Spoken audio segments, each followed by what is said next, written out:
This is what we call the 10-year model. In this video, we will discuss building wealth within a small portfolio and growing your portfolio by only leveraging your own loan.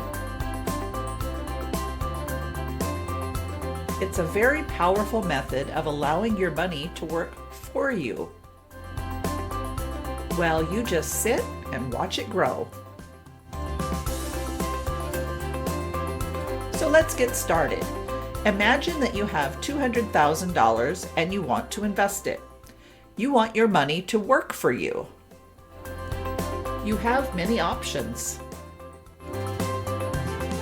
You could probably buy one medium to medium high-end fix and flip house in a working class area of the Midwest.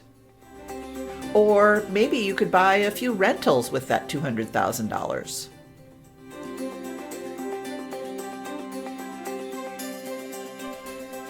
But what if instead you just bought notes, specifically performing loans? I'm going to show you how you can practically set it and forget it. Let this portfolio grow. If you don't pull out money, at least in the early years, you can achieve exponential growth within the portfolio. In order to keep all things equal and compare apples to apples, for this demonstration, we will assume that we're going to buy the exact same type of loan each time. Sure, we could throw in different numbers and have different types of loans, but that could get very confusing. Our goal is to keep things simple and concise so we can see how the growth works. So we're going to be buying the exact same type of loan every time we need to buy a loan.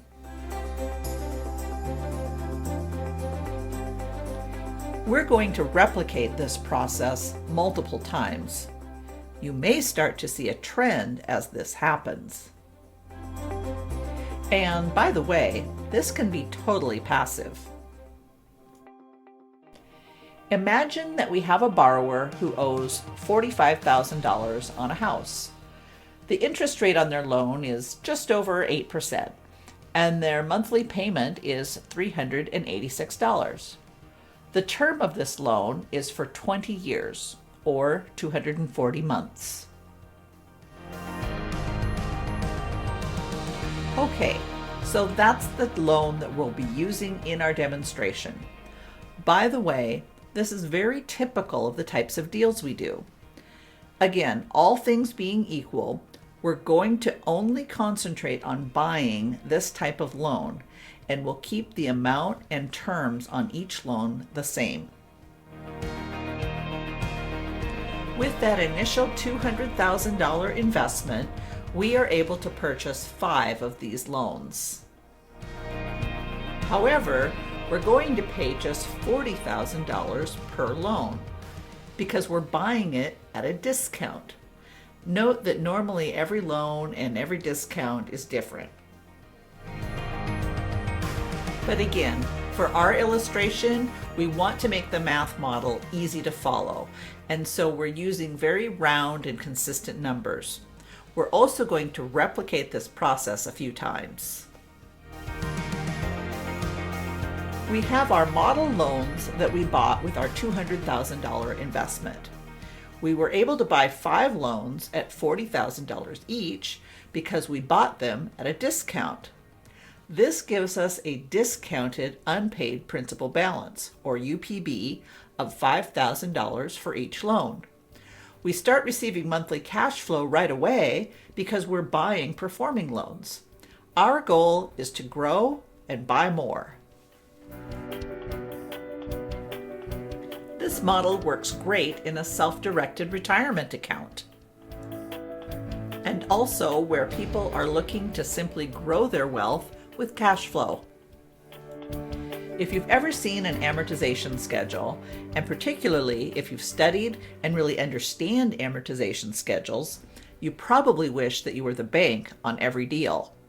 I know I have. I remember buying my first house and seeing that total number of payments and realizing how much I was paying in interest compared to the actual amount financed. Those early payments are very heavily favored in the interest column. Let's look at the $386 payment. In the first month, the borrower makes his payment and $73 is paid towards principal and $312 is interest. So the unpaid balance goes down by about $73. The borrower still owes $44,926. The amount paid towards the principal out of each $386 payment increases just a little bit each month, while the interest amount goes down a little bit each month. Take a look at a 30-year mortgage. When you get to about 180 months or 15 years on a 30-year mortgage, that's about when it's somewhat equal, where half the payment is principal and half the payment is interest. The front half of a loan is much more valuable to a bank because it's very heavily weighted with interest. Keep in mind the amortization schedule and the amount that goes towards interest and how that relates to this 10-year model. So back to our demonstration, with all things being equal, we invested $200,000 and bought 5 loans at $40,000 each. Each note generates $386 per month for a total of $1,930 of passive income cash flow. How long do you think it will take for you to build up enough money to buy another loan for $40,000?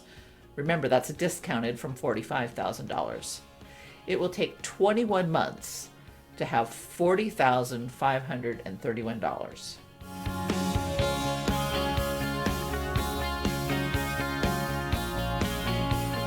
In less than 2 years, we're able to accumulate enough cash in our private bank to acquire a 6th loan. We've now increased our net worth by $45,000 because remember, we bought at a discount. So now we have 6 loans coming in, giving us passive income, and that monthly cash flow has increased to $2,316. Now, how long will it take to build up enough money to buy another note? In 18 months, you've accumulated another $41,689, enough to buy another loan.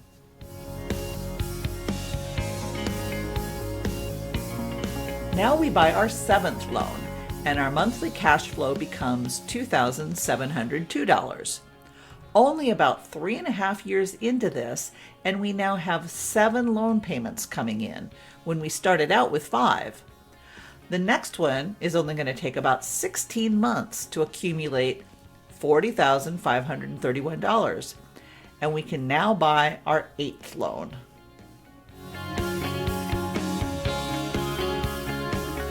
As you can see, this is really all about setting it, forgetting it, and just letting it grow. It's a simple model. This graph represents the amount of cash flow coming in every month. The blue dots represent each time we buy another loan.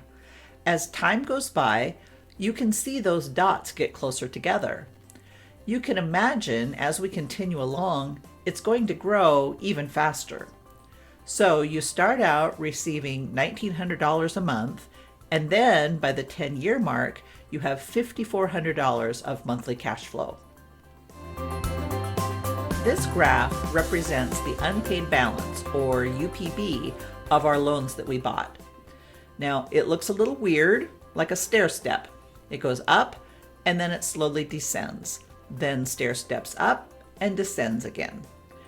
This represents the combined unpaid balance of our loans. What I like about this is that you can see how much wealth you have created each time you purchase a note. The orange horizontal line represents our initial $200,000 investment. Notice that because we bought our notes at a discount, we actually start out with $225,000 of unpaid balance. The borrowers owe $225,000 on their mortgages, but we bought the notes for just $200,000. Okay, so notice the green lines are going down every month, ever so slightly. This represents the borrower paying down principal, so it goes down slightly each time they make a payment. By the end of the first 21 months, you can see that the unpaid balance is almost back down to the $200,000 marker. However, at this point, we've also accumulated enough cash to buy another loan, and the unpaid balance jumps back up another $45,000. The unpaid balance again starts to go down as the borrowers continue to make payments. And once we've accumulated enough cash to buy another loan, the unpaid balance goes back up again. Notice how the stair-step sections get smaller over time. In fact, by the time we get to 10 years, we have accumulated over $500,000 of unpaid balance. Remember, we started off with just $200,000 as our initial investment, so the growth is pretty significant.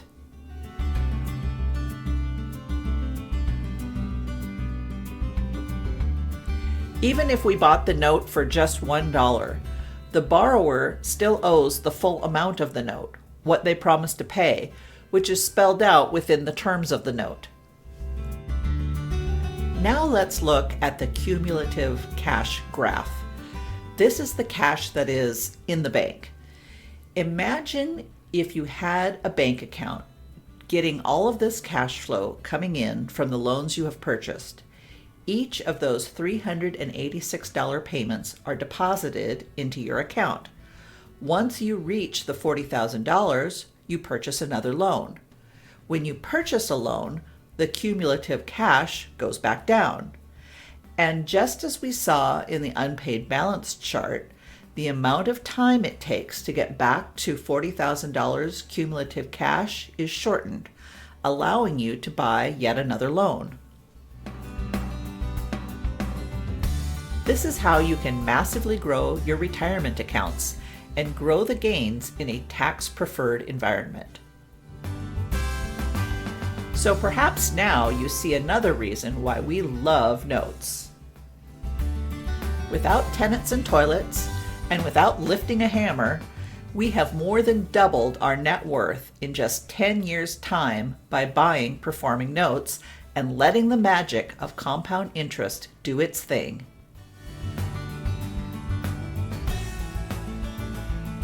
Now, what happens after year 10? It is highly likely that these notes will start paying off, that they won't go all the way to their 20-year term. The borrowers will either refinance or sell or somehow pay off the loan. Can we predict exactly when this will happen? No, but 7 years is the national average. And for this demonstration, we're just going to call it 10 years. There's actually less than a 1% chance that your 20-year note will go the full 20 years. So if it's a 20-year loan, it's probably not going to take that long to get a payday. And what happens when they pay off early? Well, your return actually gets better, sometimes a lot better. With the time value of money theory as it relates to note investing, your yield or return on investment becomes a lot sweeter because you didn't have to wait 20 years for the payday. Recall that 20 years is how your initial yield was calculated, but we don't know exactly when each note will pay off. Some loans might pay off in year 5, others in year 14. We once had a note pay off within 6 months of purchase.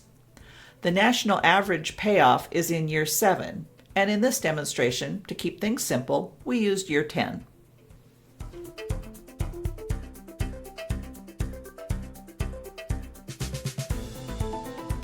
How do we calculate the yield when they pay off early? That's actually a whole other discussion and using some different math. Let's just say if you were good with the 8% return when you bought the loan and it only gets better, then the short answer is it's good enough.